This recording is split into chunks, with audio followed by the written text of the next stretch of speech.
I was born in St Henry in 1936 and have lived there ever since. Following my education, I joined the regular army for 3 years, attaining the rank of Sergeant in the Royal Army Medical Corps. My reason for joining for 3 years was primarily to go abroad, but being a fairly good rugby player, I travelled no farther than the Isle of Wight. On my release from the army, I commenced employment with the National Coal Board at Windsor Colliery, Abertradour, an adjoining village. I played rugby for the local team and married my wife in 1960, having 3 children who have all married, and we have 4 grandchildren. During my time in St Henry, I have taken an active part in community life, and I'm proud to be still living in this community. During my working life, our family endured a 12-month strike. My 2 sons and myself received no money during this period, but fortunately my wife was in part-time employment, and unfortunately my mother passed away during this period, leaving me her house to sell. Very fortunate indeed. I was made redundant in 1988 when numerous men were in a similar situation, and following nearly 12 months without work, I was fortunate to commence employment with a youth training company. This was through the auspices of a very close friend. To say I was nervous in starting was an underestimation. I was absolutely scared to death. But putting my best foot forward and putting into practice the people skills I learned from my years as an official with the NCB, I started to make my mark, moving on from a coordinator to manager within the first years. Unfortunately, the company went into liquidation, but I finished work on the Friday and started with a new company the following Monday, running job clubs in Bargood, assisting unemployed people to find employment, which also proved to be successful. And at the age of 64 was contacted by the Career Service if I'd like to be involved in launching a new concept in training young adults.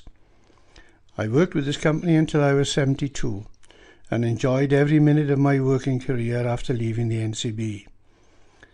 It really brought home to me that you cannot buy experience and knowledge, telling youngsters and adults alike that they are better than people say they are. Just prove them wrong. Due to working underground at Windsor and Caerphilly Colliery, I developed bronchitis and emphysema, ending after many claims with a 40% disablement and arthritis in most of my joints of my body. I was preparing to have a hip replacement, having extreme difficulty in getting in and out of the bath, having my wife to assist me in the same, and also assist in my washing, which was very nice at times. During the waiting period to my operation, I applied to social services for help, any help they could give. Although it was limited, I was grateful for their help. Whilst in hospital awaiting my operation, the anaesthetist discovered I had something wrong with my heart. 10 days later, I received a pacemaker implanted, which delayed my hip operation. And on returning home, following information received from my former colleagues, I contacted a Major Jill Jones, the local SAFA representative, who applied for monies to assist in arranging for an invalid rising chair and a possible grant for a shower room downstairs.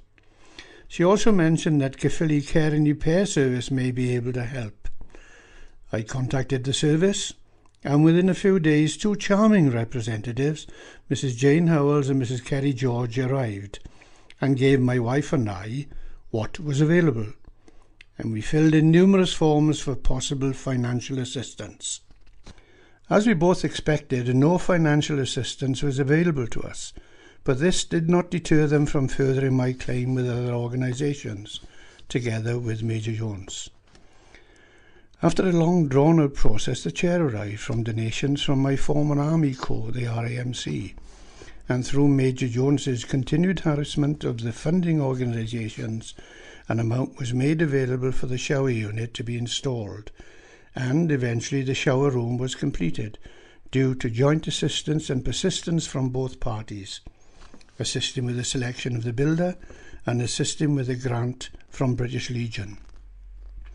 I must state how grateful both my wife and I are of the assistance of both SAFA staff and Caerphilly Care and Repair staff for the untiring work they carried out on our behalf, and how disappointed we both were that after working within the mining industry for 30 years, they were not able to give us anything towards the work.